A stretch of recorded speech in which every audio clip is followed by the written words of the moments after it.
Imaynaya munasqa kuyamasi. Kunan día noqanchik parlaspa kasun imaynatachus atisunman sumaqta perdonayta.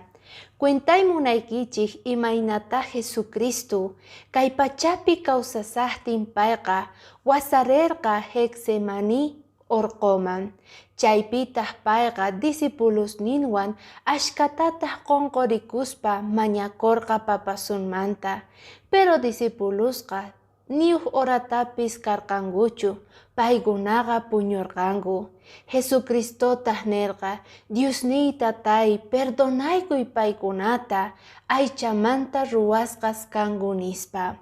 Chantapis Jesucristo crucificado kasaqtin payqa anchatataq mañakurqa papasunmanta. Maypichus nirqa kayta, Diosniy Tatay, ama qanqa llakikuychu, qan perdonay runa masiyta porque paykuna mana yachankuchu imatachus ruwasqankuta.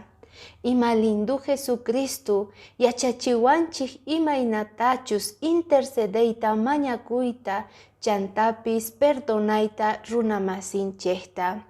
Kay libro de Efesios capítulo 4 versículo 32 niwanchik kayta. Manchayri sumaq kaychis kuyapayakunaychik puraqpis uhkunaman perdonakuychis imaynatachus Diostata qankunata perdonasuykichikña.